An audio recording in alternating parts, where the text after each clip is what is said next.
Bienvenidos a La Encuesta es lo mío, un podcast de Grupo Impacto en donde hablamos de temas electorales, políticos y sociales, buscando el empoderamiento de la sociedad a través de temas que son muy importantes para todas y todos. Yo soy Ana Laura Arroyo y estoy muy contenta porque en este episodio tocaremos un tema muy importante, el cual le hemos llamado Un día con SIDA, que es una enfermedad que sigue siendo uno de los mayores problemas de salud pública mundial, pues ha cobrado millones de vidas y su transmisión persiste en todos los países y en algunos de ellos las nuevas infecciones, desgraciadamente, están aumentando cuando antes estaban en deceso. En esta ocasión nos acompaña el doctor David Alvarado Jiménez.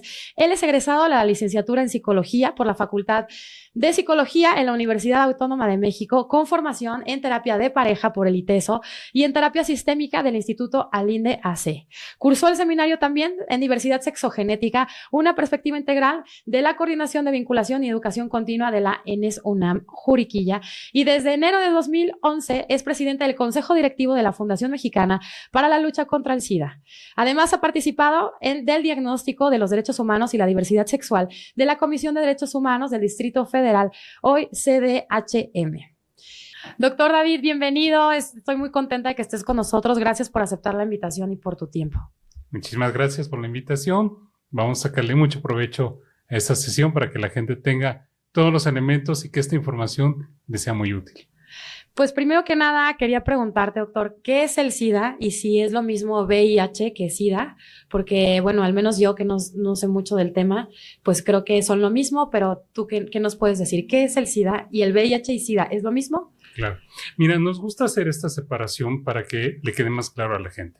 Cuando hablamos de VIH estamos hablando del virus de inmunodeficiencia humana, que es un agente que una vez que llega al cuerpo humano empieza a alojarse en nuestras células de defensa, se va a alimentar de ellas, las va a destruir y paulatinamente, si una persona no toma su tratamiento, puede llegar a fase de SIDA. Quiero aclarar que una persona cuando vive con VIH puede estar alrededor de unos 10, 12 años sin que tenga ninguna sintomatología, es decir, no hay ninguna manifestación en su cuerpo que le esté indicando que este virus ya se está reproduciendo. Ahora, bien, cuando una persona llega a fase de SIDA es porque estas defensas ya han bajado tanto y hay millones de copias de este virus en el cuerpo humano. Entonces, las defensas, al estar tan empobrecidas, realmente dan oportunidad a que otras infecciones, otras enfermedades, sean las que paulatinamente vayan acabando con la salud y la calidad de vida de las personas. Principalmente en nuestro país vemos neumonía, es una enfermedad respiratoria muy frecuente. Sarcoma de Kaposi también es otra de las infecciones que pueden definir SIDA, etcétera, ¿no? Aquí la buena nueva es que una persona, cuando llega a fase de SIDA, una vez que ingresa al hospital, se le controlan estas enfermedades y una vez que ha remitido, como se dice clínicamente, de estas enfermedades, entonces se puede empezar a trabajar ya su infección por VIH y restablecerlo a que solamente viva con VIH. Ok, entonces lo que yo entendí, doctor, es que el VIH es, esta fase donde todavía ni siquiera hay una sintomatología. Es correcto. Ok, y ya cuando ya está la fase de SIDA es cuando ya la persona empieza a enfermarse o tiene que ser hospitalizada, ¿es así? Es correcto. Principalmente vemos cuestiones, por ejemplo, como diarreas muy frecuentes en fase de SIDA, diarreas muy frecuentes que llevan a la persona a pérdida de peso, hay sudoraciones nocturnas, fiebres continuas y en general un malestar en la salud de la persona, ¿no? Entonces, cuando una persona llega a tener, por ejemplo, una diarrea que no disminuye con el tratamiento habitual que se puede tener, siempre se sospecha que puede haber otra infección como VIH atrás de esto. Eso me asusta un poco porque me imagino que hay personas y todos tenemos ese factor de riesgo, ¿no? Que pueden tener 5, 3, 10 años con VIH y no saber que están infectados. ¿Es así? Es correcto. Okay. Y este es el problema que tenemos porque hoy sabemos que una persona que vive con VIH, digamos, si es detectada a nivel oportuno, es decir, cuando no presenta ningún síntoma, si inicia su tratamiento lo más pronto posible, entonces la persona vive con VIH pero es indetectable. ¿Qué quiere decir esto? Que aunque tenga el virus en su cuerpo, si se hace una medición de estas copias del virus, es tan baja esta cantidad de copias del virus que no logra transmitirlo si hubiera, por ejemplo, una situación como una práctica sexual desprotegida. El tema es con todas las personas que viven con VIH, que no tienen ninguna sintomatología, pero que tampoco se han hecho una prueba, ¿no? Entonces, se pueden o bien volver a infectar o bien transmitir este virus si llegan a tener alguna práctica desprotegida.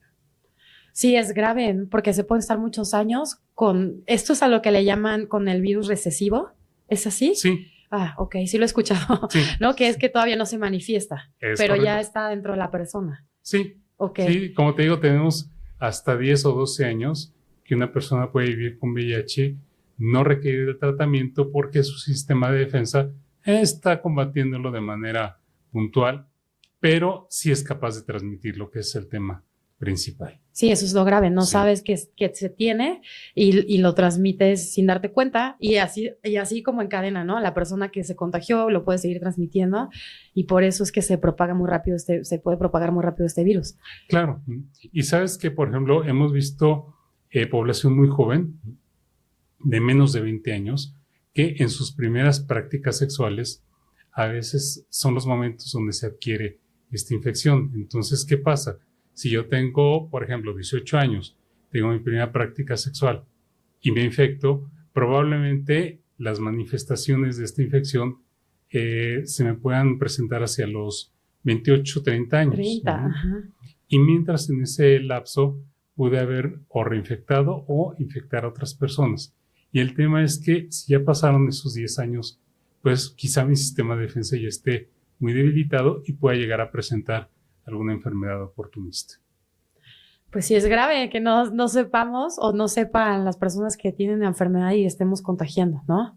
Es correcto. Le preguntamos a los mexicanos en la encuesta Es lo mío, siempre tenemos como base una encuesta para saber qué tanto sabemos de diversos temas y cómo podemos, con gente como tú, doctor, pues que nos aclaren las cosas que no sabemos, ¿no? Entonces, lo primero que preguntamos es, ¿qué es el SIDA o VIH-SIDA? Ya tú nos hiciste ahorita la diferencia que no es lo mismo VIH que SIDA.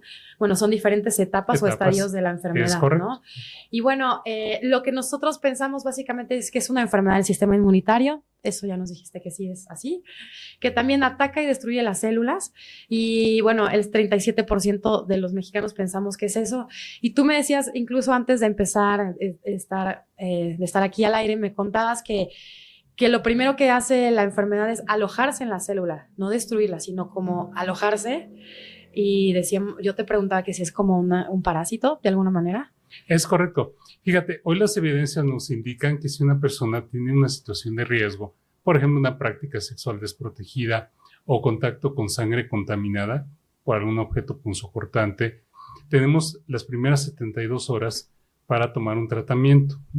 Si tomamos ese tratamiento en ese lapso, estamos garantizando que el virus no ingrese a estas células y entonces la persona nunca llegue a infectarse. Pero sí es importante que una persona que ha pasado por un episodio así se acerque a un centro especializado para que se le haga la valoración psicológica, se le haga una prueba también en ese momento para saber que no vive con VIH, tomar el tratamiento por lo menos 30 días y al cabo de esos 30 días volverse a repetir la prueba y con eso estamos garantizando que se corta esta cadena de transmisión. También hay otra manera de tomar este medicamento. Es si una persona llega a pensar que puede tener una situación donde se exponga a este virus, puede tomar el tratamiento incluso días antes de esta situación de riesgo. Días antes. Días antes. Ok. ¿No?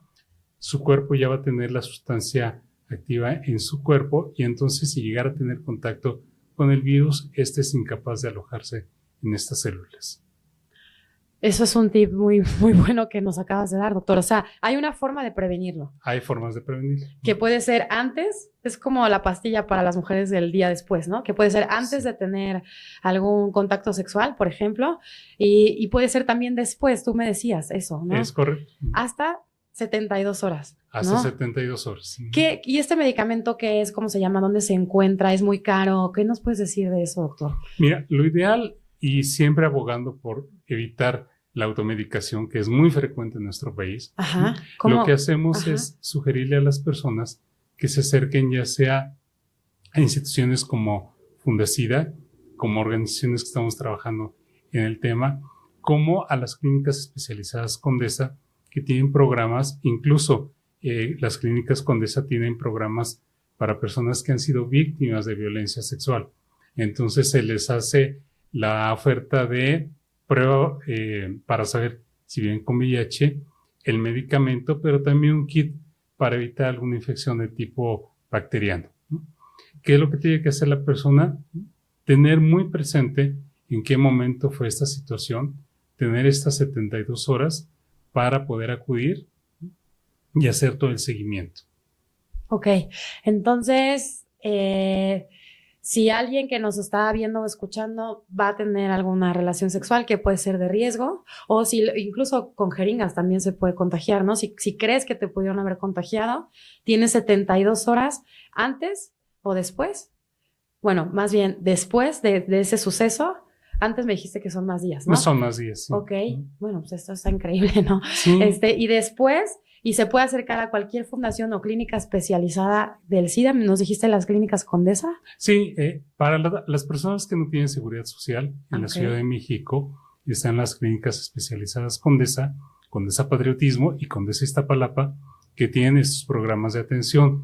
Y ya vemos una serie de organizaciones de la sociedad civil que estamos trabajando también bajo este esquema de atender las necesidades primarias, por ejemplo, en caso de una persona que sufrió una agresión sexual, personas que en un momento dado, por ejemplo, por el tipo de vida que tengan, a lo mejor se están exponiendo, pensando personas que hacen trabajo sexual, personas que tengan múltiples parejas sexuales, etcétera. Tenemos estos programas de atención primaria y derivamos a las personas a los programas estatales de salud para que ellos sean quienes entreguen el medicamento y hagan esta vigilancia, porque, por ejemplo, todo el medicamento tiene efecto secundario. Entonces hay que checar muy bien si una persona es candidata al tratamiento, proteger, por ejemplo, hígado, por ejemplo, páncreas, por ejemplo, riñón, a fin de que en un momento dado este tratamiento no tenga estos efectos innecesarios en la persona. Ok. Pero bueno, sí hay una forma de prevenir, ¿no? Que creo que por este y otros episodios que hemos hecho del podcast, la prevención es lo más importante, ¿no? Siempre llegamos a esa conclusión. Sí. Y vamos a hablar de los síntomas, David. Le preguntamos a la gente qué síntomas crees que son los que le pueden decir a una persona que tiene SIDA o VIH. Y nos decía la mayoría, es un 46%, dice que la pérdida acelerada de peso. Y tú nos platicabas que se pierde el peso porque a la gente le empieza se enferman del estómago y empiezan a tener diarrea. ¿Qué otros síntomas nos puedes decir? Mira, diarrea prolongada también nos están diciendo. Claro. Una vez que el virus se multiplica en millones de copias, empieza a haber un desbalance general del cuerpo. Entonces, ¿qué sucede?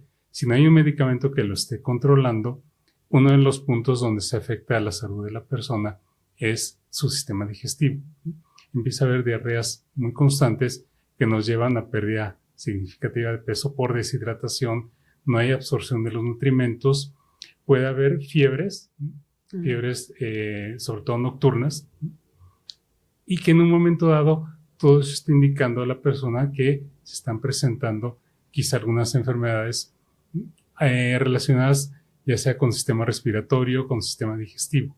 Okay. Entonces siempre es importante checar que los síntomas que estoy presentando no se deban a un padecimiento. Por ejemplo, es frecuente en época de calor. Claro. Las enfermedades diarreicas, porque los alimentos expuestos a las temperaturas sí se descomponen muy rápido, ¿no? O esto que nos dejó desde hace unos años la epidemia de influenza, ¿no? Lavarnos las manos, ¿no? Claro. Si no tenemos la precaución de lavarnos las manos, contaminamos algún alimento y eso nos puede generar alguna diarrea. Entonces hay que entender muy bien cuál puede ser el origen de este malestar y en caso de que viéndome ya con un profesional de la salud principalmente un médico general, un infectólogo, si él considera necesario hacerme una prueba para descartar que vivo con VIH, sería muy importante. ¿Cuál es la prueba para saber si se tiene o no VIH? Actualmente tenemos dos grandes categorías.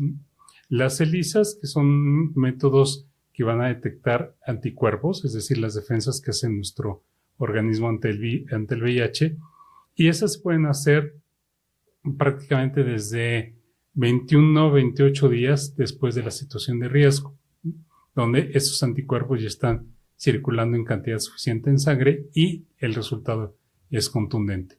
Pero también tenemos las pruebas de cuarta generación que buscan una partícula del virus y esas se pueden aplicar 15 días después de la situación de riesgo. Okay.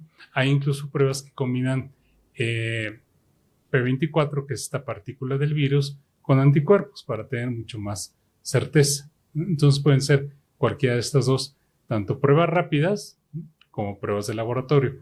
Ambas tienen el mismo nivel de precisión, son muy confiables. ¿Una prueba rápida se compra en la farmacia? ¿O también se necesita acudir al doctor y que el doctor la recete? ¿O cómo es? Una prueba rápida, de preferencia, hay que hacerla bajo supervisión de personal calificado. Okay. Porque, por ejemplo, nosotros en Fundación llevamos estos 37 años aplicando pruebas, ya ahora pruebas rápidas, iniciamos con pruebas de laboratorio. Lo que hacemos es toda la contención emocional con la persona y también nosotros aplicamos la prueba porque pueden ser muy sensibles y si en un momento dado la prueba está expuesta, por ejemplo, a altas temperaturas, si se destapa y no estoy seguro de aplicármela, el oxígeno del aire la puede alterar y entonces si me la aplico después, el resultado ya no es certero, ¿no? Okay. Entonces lo ideal es acudir mejor a una instancia ya sea de gobierno, un centro de salud, Clínicas Condesa o las organizaciones como Fundacida, donde hacemos todo este acompañamiento a las personas para que puedan tener la certeza de que la prueba se está aplicando de manera correcta y en todo caso lo que hacemos es de manera particular a veces sugerir un seguimiento dependiendo de cada una de las necesidades de las personas. Claro, mira, tú me haces conciencia, doctor, que no es cualquier cosa hacerse una prueba de VIH, ¿no?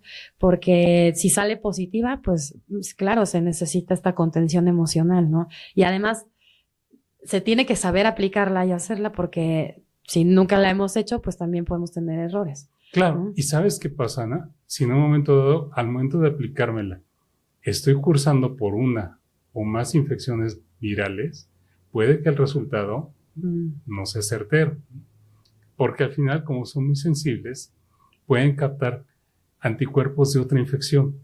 Claro. Entonces, imagínate si de repente una persona tiene, por ejemplo, influenza, tiene papiloma humano activo en ese momento y se hace una prueba rápida, puede que el resultado se altere.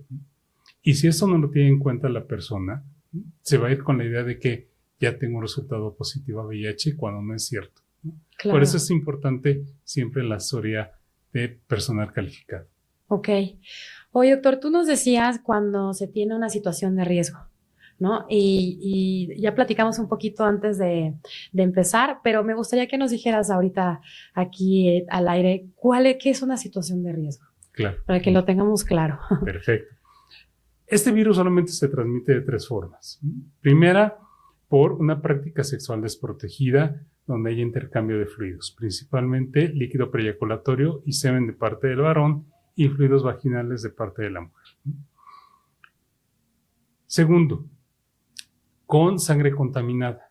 Si yo tengo en un momento dado contacto con sangre de alguien que desconozco, por ejemplo, un accidente, por ejemplo, manejando objetos punzocortantes que no sé quién los haya usado, puedo estar en riesgo.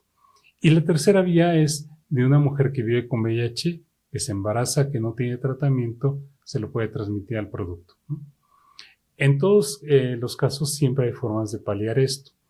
En las prácticas sexuales, el uso adecuado de condón evita no solamente transmitir VIH, sino también otros agentes, sobre todo virus y bacterias, ¿no? Entonces el condón es la mejor herramienta para prevenirlo.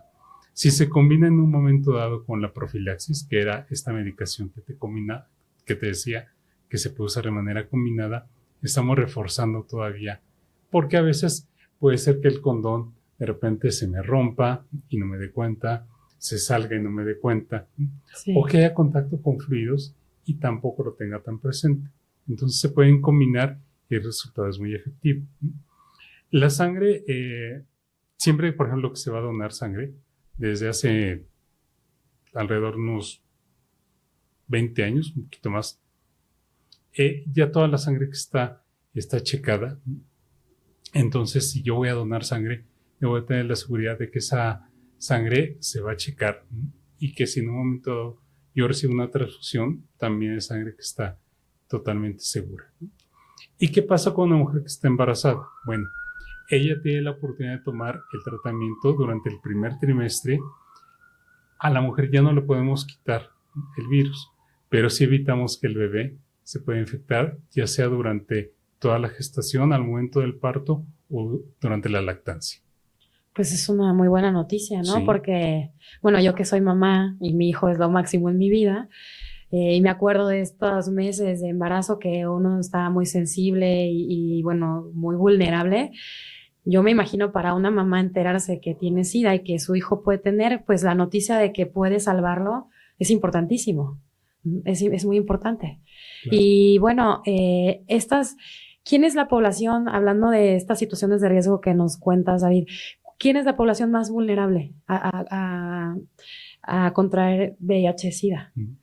Mira, hay que recordar que en México, como en el resto del mundo, prácticamente 9 de cada 10 infecciones son por una práctica sexual desprotegida. Y aquí hablamos más bien del tipo de práctica. La práctica anal desprotegida sigue siendo la de mucho más riesgo. En algunos casos estamos hablando hasta de 60% de probabilidad de que la persona que es penetrada se pueda infectar por VIH. ¿Por qué? Porque la mucosa es para empezar, es muy absorbente y es muy frágil, ¿no? Entonces, 70% dijiste. 60. 60. Se me hace altísimo. Sí. ¿No? Sí, toda la gente que tiene esas prácticas tiene que tenerlo muy en cuenta. Claro. Okay.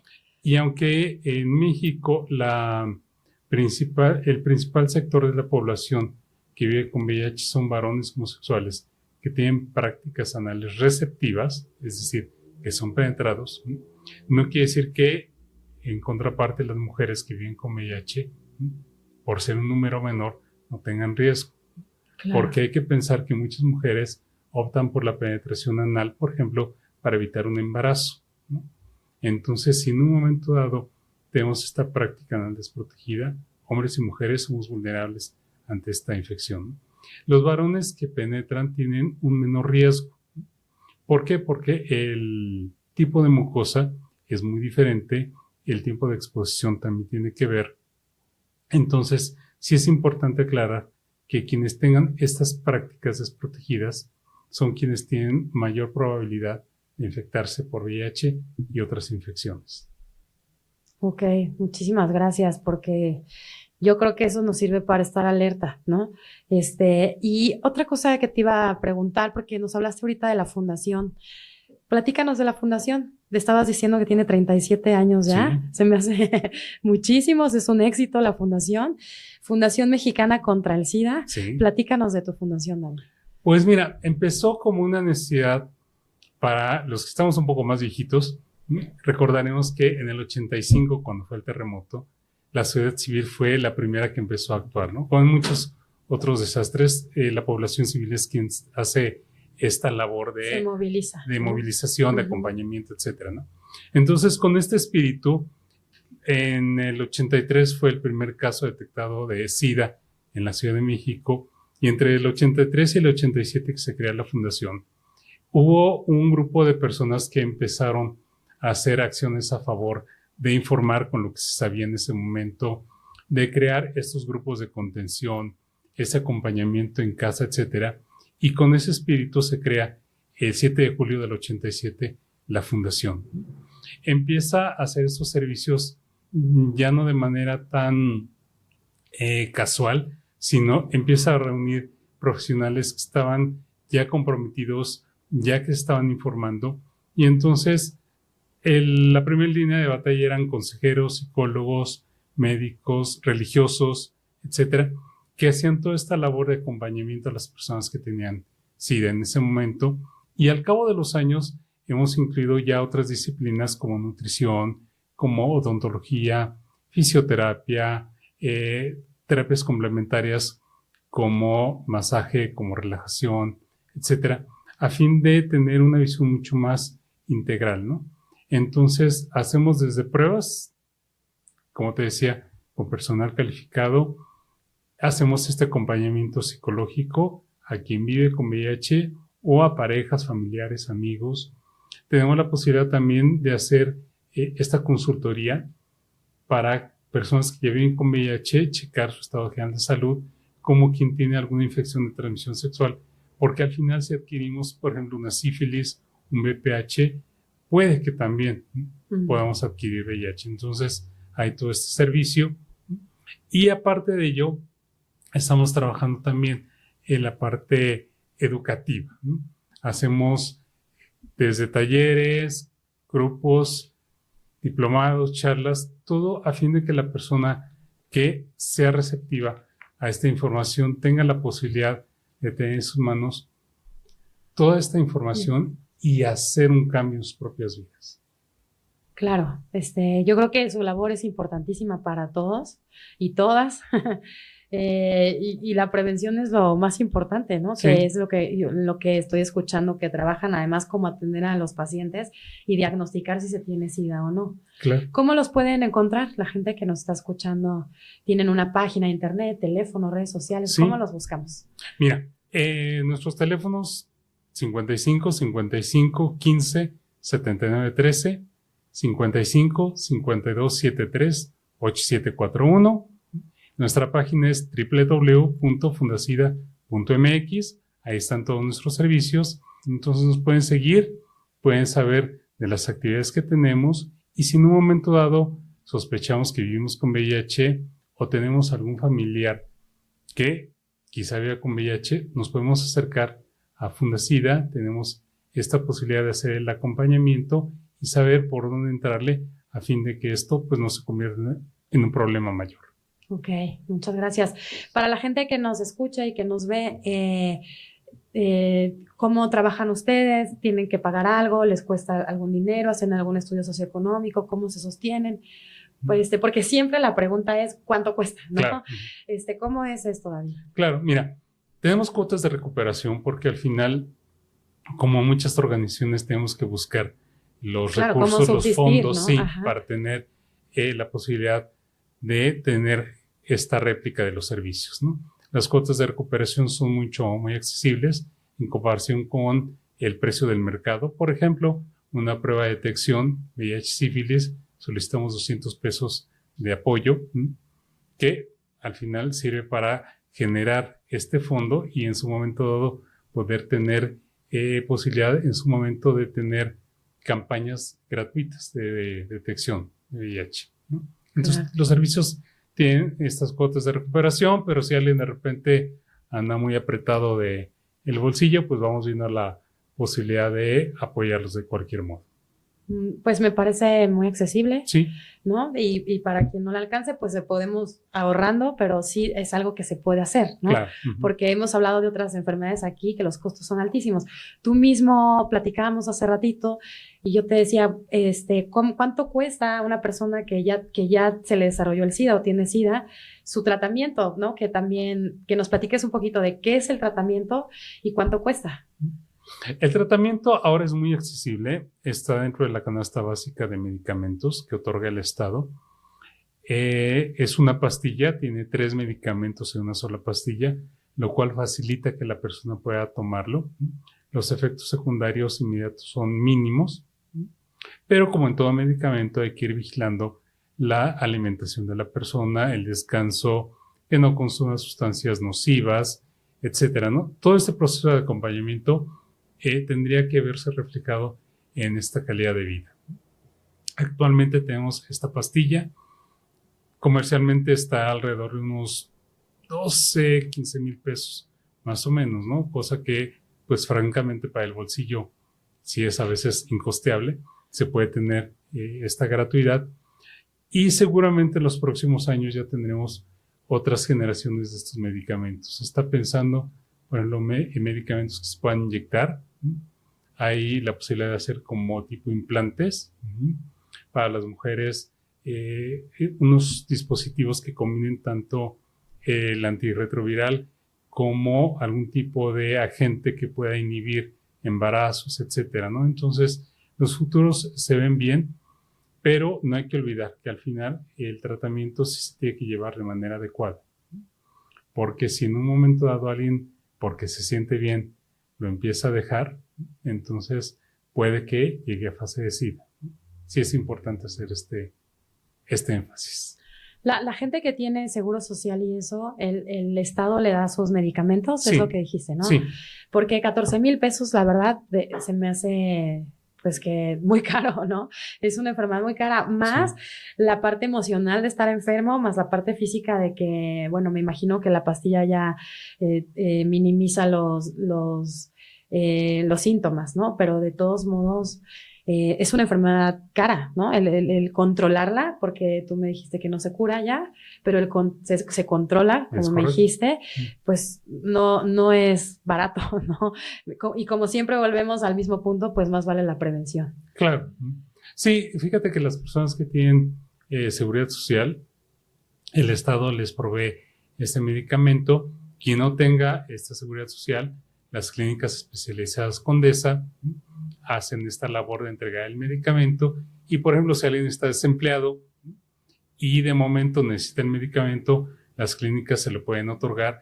Personas que están en situación de tránsito por nuestro país, que vivan con VIH, también pueden recibir ese tratamiento, pensando, ¿no? Gente que usa nuestro país para llegar a Estados Unidos, otros países, puede recibir este tratamiento, porque en los estados hay el equivalente que son los Capacits, los centros ambulatorios de atención en VIH e ITS, que son equivalentes a las clínicas Condesa, son programas gratuitos para todas las personas, y si en un momento dado alguien, insisto, desempleado, tiene necesidad de tratamiento, lo puede adquirir, y toda vez que, llegado el momento, ya tenga un empleo con prestaciones y lo den de alta, por ejemplo, en el IMSS, entonces ese tratamiento se le continúa, porque ya es un medicamento que está tanto para el Seguro Social, IMSS, ISSSTE, como los Capacits Condesa, ¿no? Es el mismo tratamiento.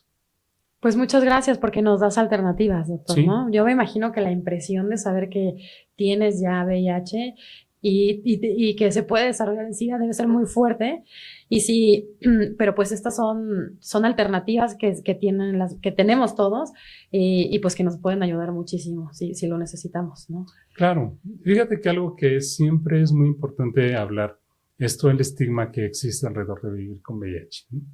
Porque al final se sigue pensando que es una enfermedad de ciertas personas con ciertas características, ¿no? Entonces, ¿qué pasa si en un momento dado yo como hombre no me asumo como población de riesgo? Pues no lo tomo en cuenta y no hago una prueba, ¿no? Claro. O si yo soy mujer y tengo una pareja que asumo que es estable y de repente el caballero tiene otros encuentros sexuales desprotegidos, yo me vuelvo vulnerable. Si yo soy joven y asumo que a mí no me va a pasar porque soy joven, me vuelvo vulnerable, ¿no? Entonces, todo este estigma es el que a veces entorpece mucho el que una persona pueda acceder a pruebas de detección, pueda acceder al tratamiento, cómo manejarlo en la familia, etcétera, ¿no? Entonces, sí es un problema no solamente de salud, sino también es un problema de salud social en nuestro país. Sí, seguro. Estaba aquí, el equipo de producción me ayudó a hacer una investigación y estaba leyendo que para 2019 había más de 300,000 casos de SIDA, ¿no? Y que además, con esto que nos estabas platicando, si alguien tiene VIH y no lo sabe, no se hace la prueba, pues el riesgo de que esta cifra crezca muy rápido, pues es muy alto, ¿no? Claro. ¿Y por qué te dedicaste a esto, doctor? Cuéntame.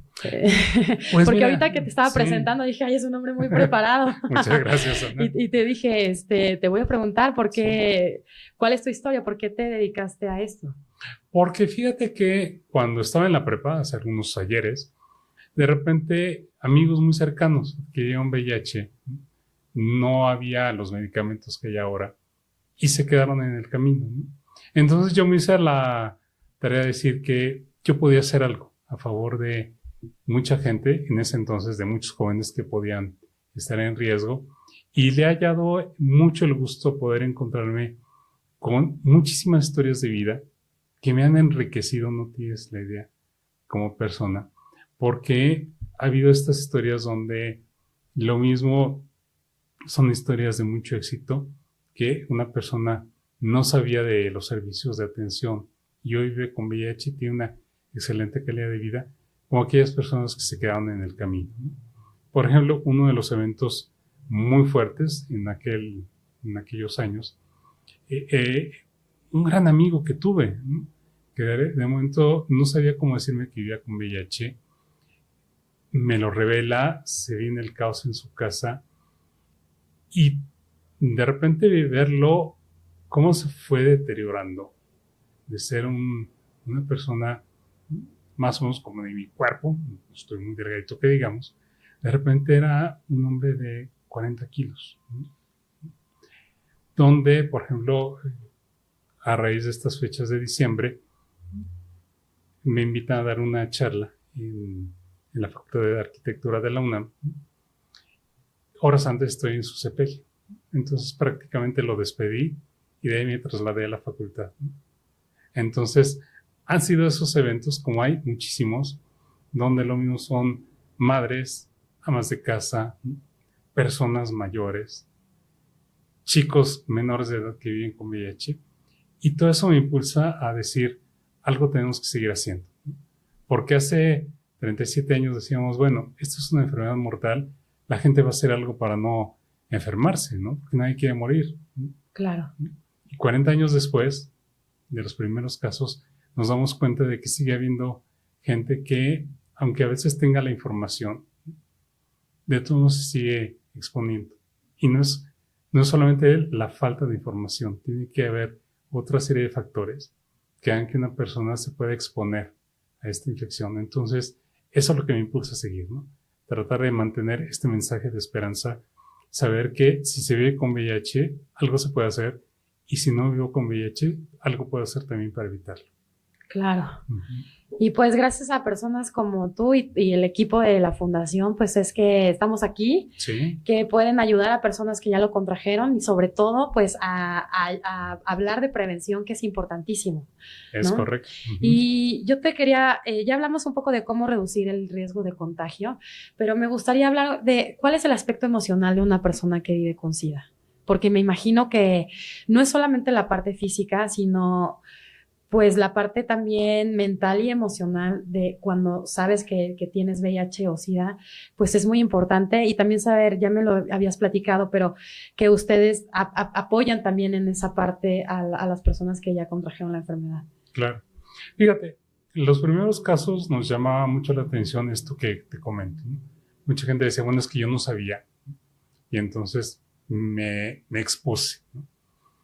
Con el paso del tiempo y con ahora la cuestión de la velocidad a la que transita la información, pues en un teléfono celular tenemos acceso a todo el mundo, ¿no? Entonces, por eso decía hace un rato, ya no es cuestión de falta de información, sino tiene que ver con otras esferas mucho más personales. Entonces, ¿qué sucede? Si yo como hijo o hija, de repente, en un momento, confío en alguien y tengo una práctica desprotegida, pues se me puede venir el mundo encima, ¿no?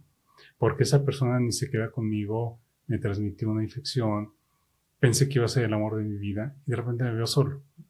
Y con eso tengo que enfrentarlo con mi familia, con la gente que me rodea, porque mientras no haya una cura, es decir, algo que elimine el virus, es algo que tengo que aprender a convivir con ello, ¿no? Entonces, sí hay todavía estos escenarios donde las personas, por ejemplo, tengan estos cuadros de depresión por vivir con VIH. A veces hay mucha ansiedad por saber si tengo o no VIH, ¿no? Entonces, es de lo primero que seguimos trabajando, ¿no? Claro. Sigue existiendo el miedo, ¿no? Entonces, todo eso influye para que una persona acceda o no, desde pruebas de detección hasta un tratamiento. Hasta el tratamiento, claro. Sí, porque también enfrentar una realidad que no puede ser buena, pues debe ser muy difícil también, ¿no? Claro. Oye, doctor, y otra cosa, quería que nos platiques un poquito o nos des tips de qué podemos hacer las personas que no tenemos SIDA cuando sabemos que alguien sí lo tiene.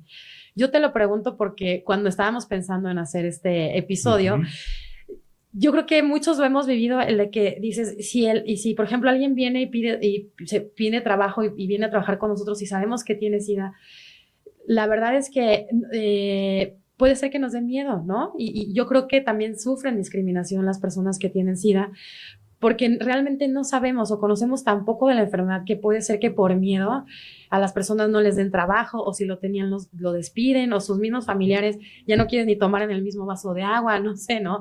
Entonces, ¿qué nos puedes decir tú que conoces mucho el tema? Para la gente que no tenemos idea, ¿qué hacemos? ¿Cómo podemos hacer? ¿Qué podemos hacer para no discriminar y para saber que probablemente no se contagie las formas que creemos si sabemos que alguien más tiene SIDA? Claro. Mira, vivir con VIH no es un impedimento para acceder a servicios como educación, como salud o como el derecho al trabajo. Entonces, si una persona vive con VIH, si lo sabe, es crear este ambiente que a veces a nivel empresarial se hace, donde no tiene que ser un requisito para ingresar. Claro. Porque sabemos que si yo le condiciono a alguien por vivir con VIH, estoy discriminando a la persona, porque le estoy cortando su derecho a un acceso a un trabajo digno, ¿no? Entonces, si de momento yo sé, por ejemplo, a nivel laboral, que uno de los compañeros vive con VIH, siempre es importante preguntar, oye, ¿cómo te sientes? ¿Cómo te estás tratando? ¿Quién más lo sabe? Porque de repente hay estas escenas donde nadie de la familia lo sabe, pero los compañeros del trabajo sí. ¿Por qué? Porque al final se convive más de repente con la gente del trabajo que con la propia familia, ¿no? Entonces se quedan estos lazos donde yo puedo confiar en mi jefe, en mi jefa, en mi compañero y decir, oye, ¿qué crees? Tengo esto, ¿no? Si yo sé que un compañero vive con VIH, es importante que tenga esta adherencia a su tratamiento. Cuando las personas se sabe que tienen su adherencia al tratamiento, no necesariamente tienen que estar yendo cada mes a recoger su medicamento. Hay momentos donde el médico dice, bueno, vas muy bien, te doy tratamiento para los próximos 3 o 6 meses. Entonces, literal, ¿no? Si no hay nada que necesites reportarme a mí como médico, no te quiero ver en 6 meses, tú haz lo tuyo y síguete cuidando, ¿no?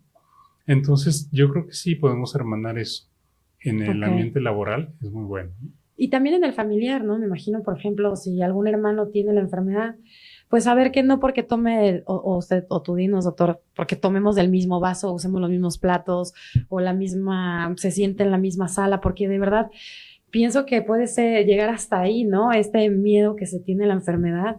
O alguien me decía, pues es que si toma el vaso y tiene una llaguita en la boca, yo tomo el vaso, todas esas cosas que pensamos, pues tal vez desmitificarlas y pues entender, relajarnos. La gente que tiene cerca a alguien, a un familiar o alguien en el trabajo o algún amigo, y pues por lo que tú nos dijiste hace ratito, los 3 factores más fuertes de contagio, pues que eso no es, ¿no? Claro.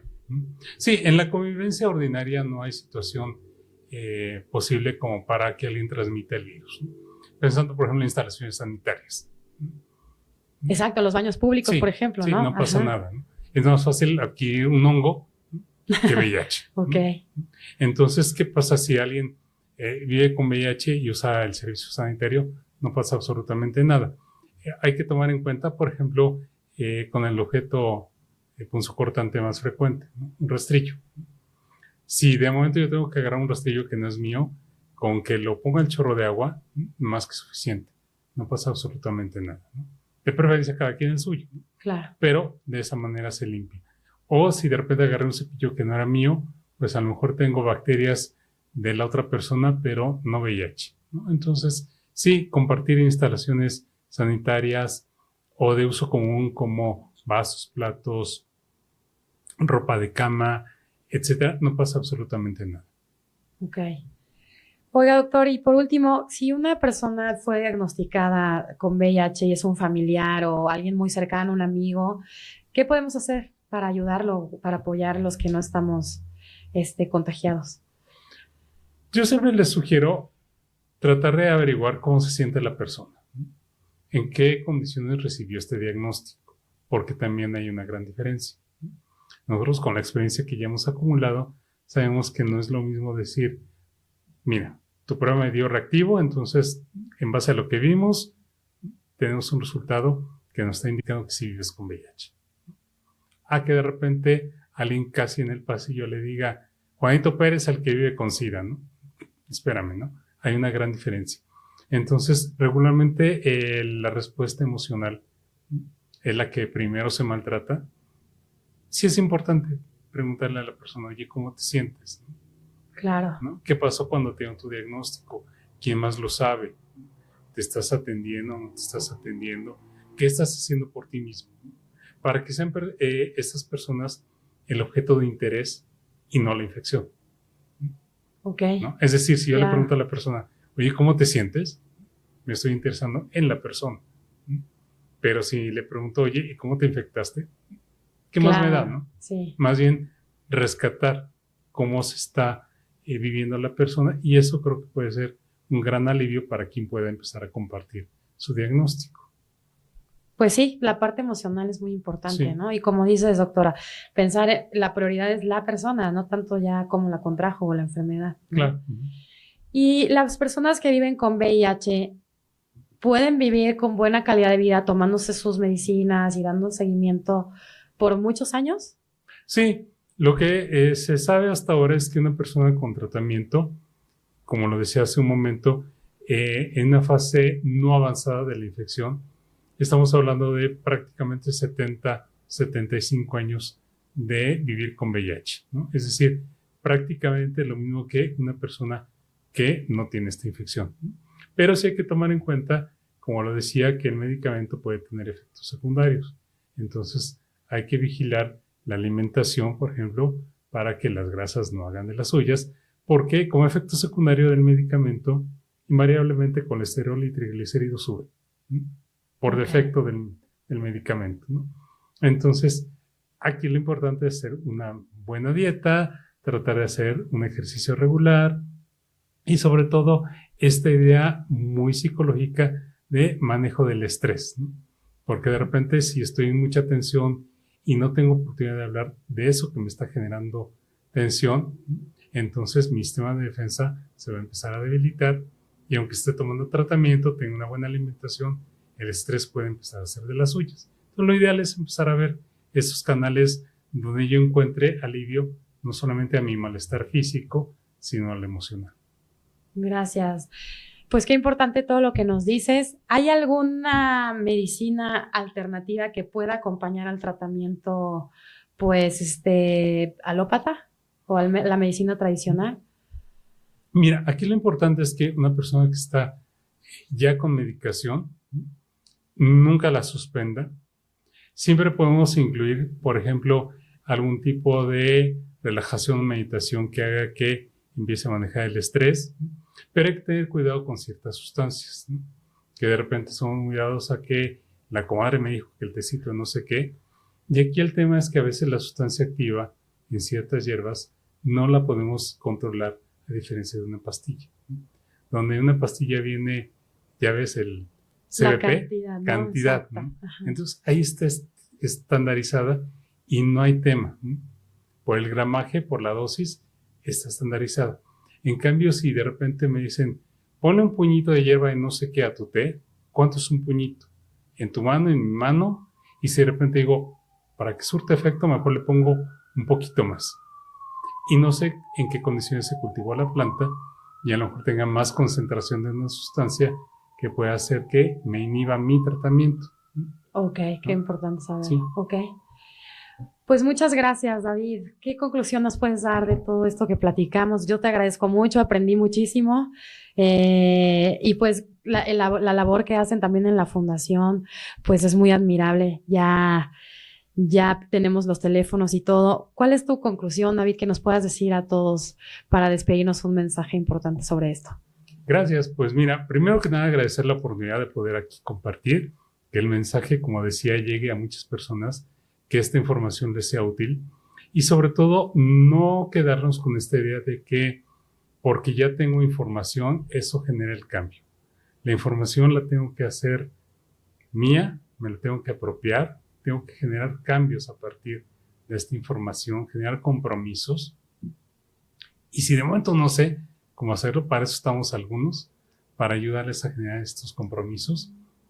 Creo que el tema allá afuera sigue siendo tanto falta de información como a veces minimizar mucho que ya se sabe, ya hay un medicamento que lo controla, entonces de repente la gente dice, pues no me voy a morir de esto, ¿qué más da? No. Aquí la meta es cuidar la salud lo más que se puede. Sí, yo creo que...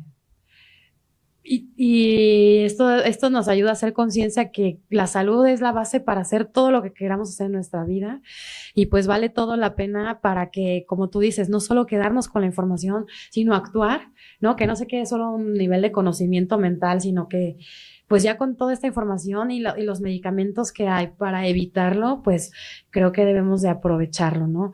Y además que ustedes dan muchas facilidades, ¿no? O sea, si alguien no tiene seguro social, puede ir a la fundación o puede ir a las clínicas Condesa, como tú nos dices. O sea, sí hay los recursos para poder prevenir, primero que nada, y después, bueno, si ya se contrajo el VIH, pues también tratarlo y controlarlo, ¿no? Porque... pues partiendo de la base que venimos a vivir lo mejor que podamos de la vida, pues nuestro cuerpo es nuestro principal, pues como dicen, templo que hay que cuidar. Entonces, yo te agradezco mucho porque nos das mucha información donde podemos sobre todo prevenir y también, bueno, tratarla y tener una buena calidad de vida para la gente que, pues que ya contrajo el virus o el SIDA. Muchísimas gracias, David, doctor. Ya sabemos dónde te podemos encontrar. Claro que sí. Y pues ojalá que vengas otra vez a platicar más temas con nosotros. Te agradezco tu tiempo y pues aquí estamos para lo que necesites tú también. Muchísimas gracias. También al equipo que nos apoyó en todo el proceso. Muchísimas gracias. Pues muchas gracias a todos por escucharnos y vernos aquí en La Encuesta es lo mío, un podcast de Grupo Impacto. Yo soy Ana Laura Arroyo y los espero aquí en la próxima. Hasta luego.